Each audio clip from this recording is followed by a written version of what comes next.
you can change it up. You can change it up all the time. So even being a doctor, you can change it up with deciding what you like. The most important thing is knowing what you like. Because if you know what you like, it's not work. It's fun all the time. Okay, so that's a little bit about how I became a doctor. And then how did I end up doing this TV gig in the rest of the day? And that happened about 15 years ago. And one of the other doctors in town who does radio, who you guys might know, is Dr. Art Hister on CKNW. Art said he needed someone to talk about girl stuff, women's health issues. And when you're a woman doctor, you see a lot of girls, like you see a lot of women. And that just seems to be the natural thing. It's easy to talk to women. So I did some radio stuff for Art because he's a guy. He didn't want to talk about girl stuff as much, so we talked about girl stuff on radio. And then he said, you know, I'm gonna do a TV show and I need a co-host. Do you want to be a co-host with me on TV? And at that point I said to him, I need another job, like I need a hole in the head for how busy it is as being a doctor, but I'll come. And he says, come and do the screen test. It's fun anyways, come and do a screen test. So I went down and I did a screen test with him with a whole bunch of other doctors just for fun. And they called me up and they said, hey, you got the job. Okay, great. Now what am I going to do with all my other patients? So my patients have been quite cool and they've been really fun about it. As a matter of fact, a lot of my patients have been on TV now with me because when I go down to CTV and I do the news every night, sometimes I would like a patient to talk about their own experience. You know, it doesn't mean much for me to say what it's like to have a rash, because I don't have the rash, but boy, it means a lot to everybody else if you hear somebody else talk that they've had a rash. So many of my patients have now been on TV and they think it's fun, they think it's okay to do, they don't mind doing it, and they're all looking forward to, hey, when am I going to be on TV again? So what I like about my night gig is that I get a chance to do topics that make a difference and everyone's interested in. And in the daytime, I get to do the same thing, only in a little bit more concentrated way. So I guess the two things I want to say about how do you achieve a career in health sciences is to first know that you like science. Okay. And why not? Because science is cool, and I think I'm preaching to a different audience because you guys are all here in the first place, so you must like science. Okay. If you're not sure if you like science or not, then just look around you, because science is everywhere. And think about the air in this room. Think about when you go up in an airplane. Think about when you go skiing, why you go down the hill so fast and why your friend doesn't go down nearly as fast. It's not because they're a crappy skier either. It's, you know, sometimes weight has to do with it. So that's all science related. So those are the kind of things that you can look into. So that's why science is so fun. After you think about if you like science or not, the next thing is, in a health career, think about the type of person you are. Being in the health sciences doesn't mean that you have to help everybody all the time. It means, though, you like to know how things work. Just how things work. If you like to know how things work, you can either work in a big team or you can work independently. If you like to work with other people, but you don't want to have the ultimate responsibility, you can work in a team, in the drugstore, in the hospital, in the lab. You can work with a lot of different people. Or you can work a little more independently by being a specialist in an office all by yourself. So it comes down to knowing a little bit about what you like and what you don't like down the road, because at the end of the day, if it's something you want to do, you'll get there. If you like it, you work hard at it.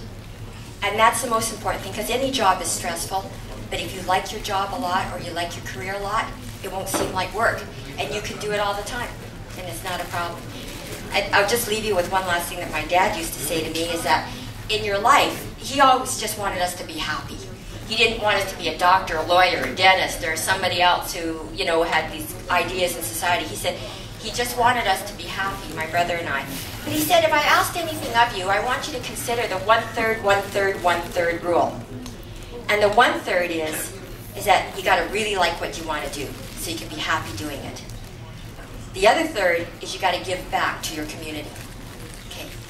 because you're part of the community, you're a citizen. And the last 1/3, if you're really lucky, is you can make a living at it. And hopefully you can take care of yourself. But that's the 1/3, 1/3, 1/3 rule. So, not knowing what you guys have in mind about what you'd like to be or want to know about how to achieve a career in health sciences, and it doesn't have to be how to become a doctor. I just told you a little bit about what it took for me to get to where I am now. I can answer a lot of questions that you might have about where you want to go. And like Jennifer, I didn't bring any wild TV pictures and things like that, but I can paint what I've done on TV for you if you'd like to know, because some of that's been pretty fun too, and there's been some really fun and rewarding things in the office. So go ahead, let's take some questions. Yeah. What time? Going on TV is a different thing as opposed to being there in general. 10 to 6 every night. But I'm there a little bit earlier for sure, trying to get it together. Anybody want to be a doctor in this group? Yeah, okay. How come you want to be a doctor?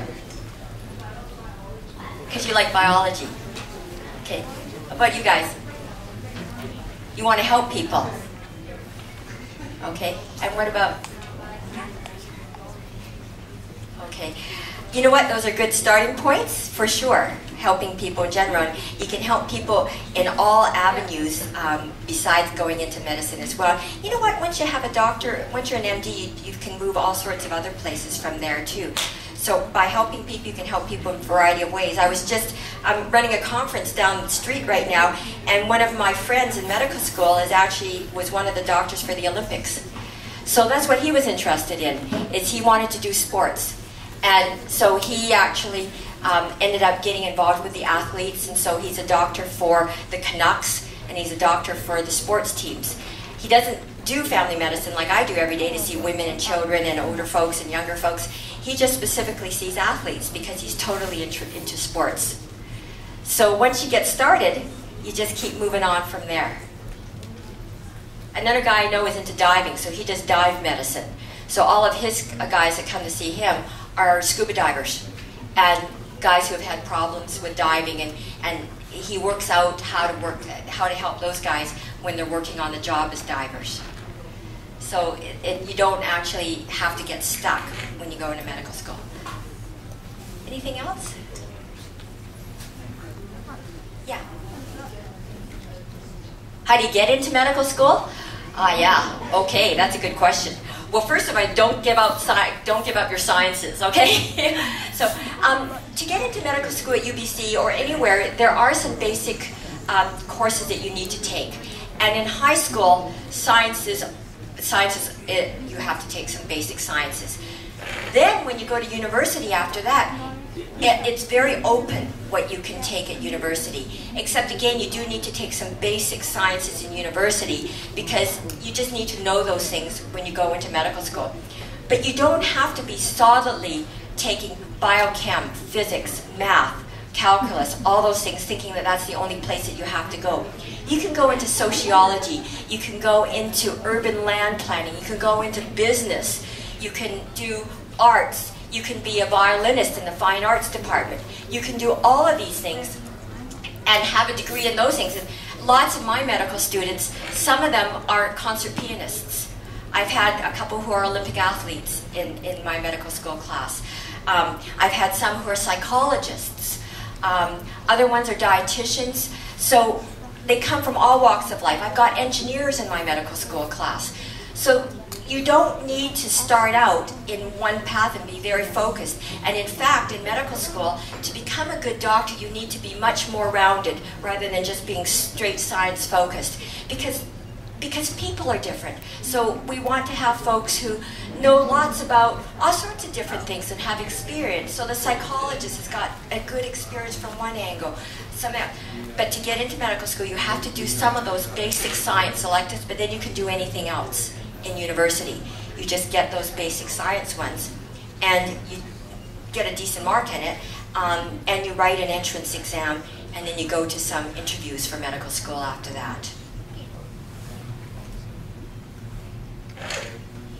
Anybody else? Yeah.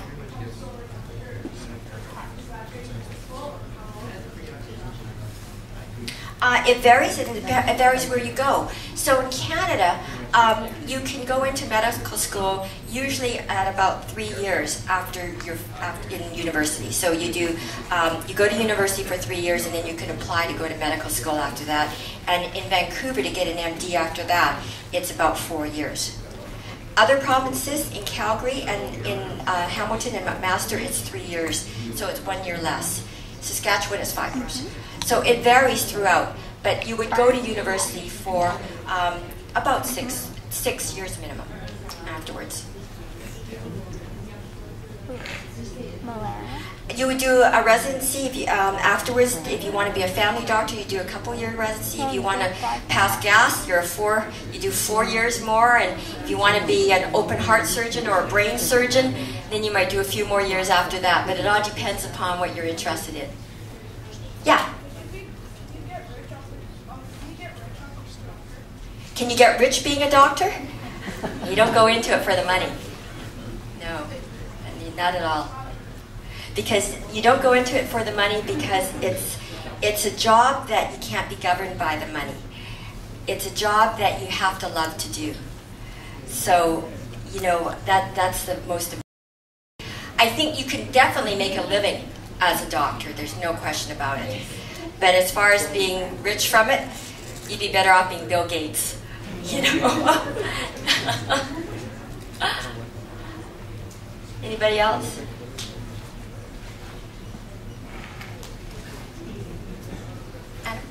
Anything to say? Thank you very, very much. You're welcome. I'm around in case anybody wants to ask some questions that you're too shy to ask me about up here, okay? Just for clarification, what the question would be, the video mug. Thank you.